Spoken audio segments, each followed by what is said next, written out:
Alright, so what do I got for you today? Let's see, we got the new George Zimmerman website set up here. We also, along with that, have the new Facebook site also set up here. We have a website you should check out. They have done a highly detailed look into this case, more than I've seen anybody else do. Yeah, they're biased, but the way they've handled the information, I think they've handled it well. One of the ones I made my little contribution to was the DeeDee case. The DeeDee, the supposed girlfriend that we heard about that was supposedly had this conversation with Trayvon Martin the night he died, and I won't go into a lot of details about that now. You can go on and read for yourselves about that. And one of the biggest elephants in the room to me is that, I mean, you're this guy's girlfriend, right? You're his girlfriend. You hear this horrible experience on the phone, and you can't get a hold of him afterward. And what do? Do you let anybody know? Any of his family? Any of his friends? Anybody? The police? No.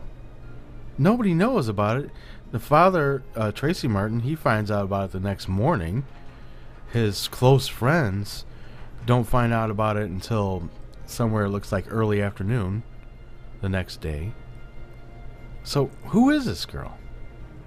I found one tweet from one of his close friends that questions that as well.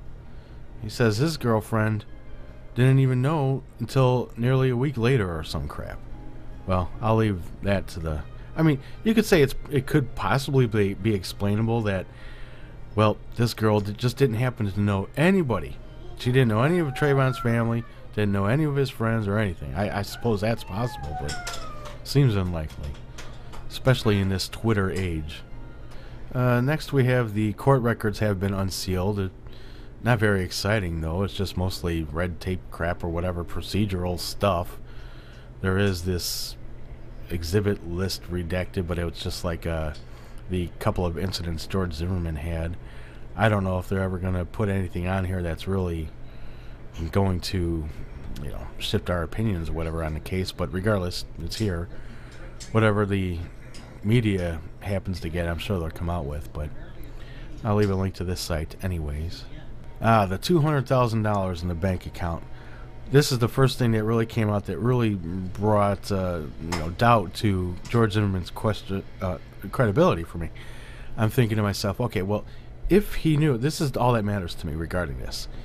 If he knew how much was in there, that $200,000, before the bond hearing, if he was aware of that, because he was in jail, and the second thing, along with that, did his lawyer let him know that he has to declare all his assets and monies before the bond hearing? Did they talk about it that much in detail on what he should and shouldn't do? As I said on the Facebook, because he asks that question somewhere in here, as I asked those, I said, well, if the answer to both of those are yes, then that does bring some... that does not bode well for his credibility. It just doesn't. That's just a fact. So, but we'll see if we get a better explanation out of it. Next up was the bloody head photo. People are talking about that, questioning the time stamp on it as 7:19, and wondering why you can tell that George Zimmerman is on the phone there. It's almost like, I would say it's closer to about, I can't remember the exact time. It was like 7:19 and 40-some seconds or something like that.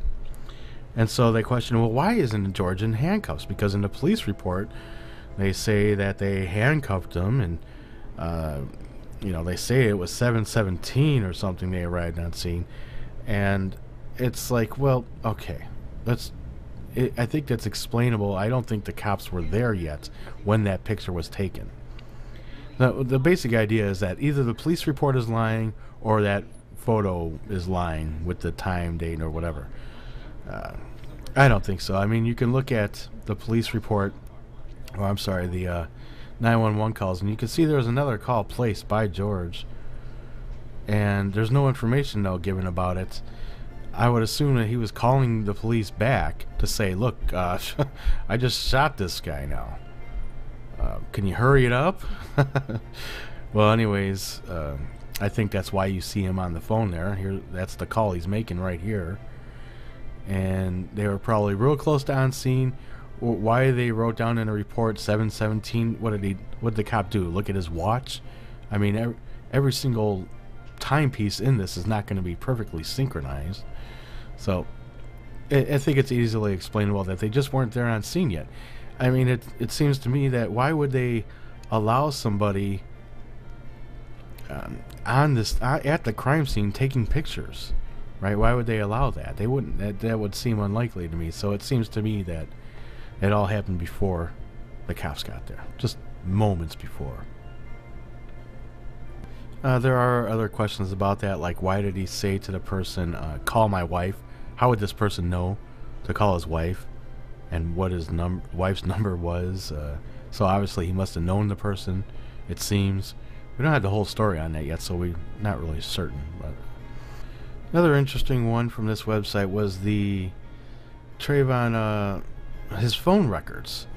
Crump came out with a PDF file here, and giving more of the phone records that you see here. So there's some questions to that about why do they say Pacific Standard Time for the time stamps, and people are saying, well, maybe that's just for the texts, and for the phone calls though it's the correct Eastern Standard Time. There's another question about the formatting here, what we're looking at, how it's different from what other people see, because when you look at the PDF, it is from the online, from the website from T-Mobile there. Why does it look different than everybody else's? One of the questions I have, because they're talking about how there are 4 phones on this account, and you look at all the other phone calls before this time and how they're intermingling with each other, overlapping each other, so they must be different calls, but other people are saying different phones, but other people are saying, well, it could be call waiting or something like that.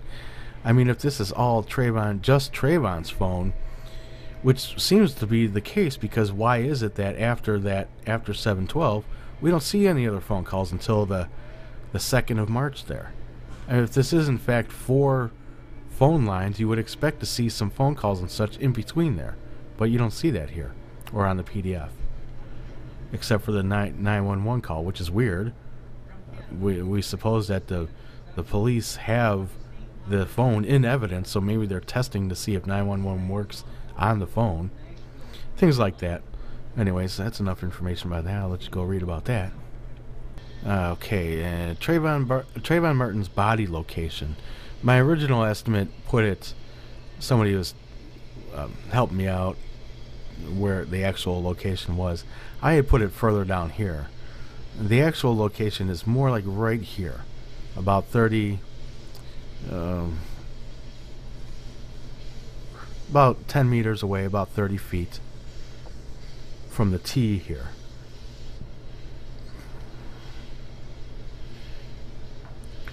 But that still puts George Zimmerman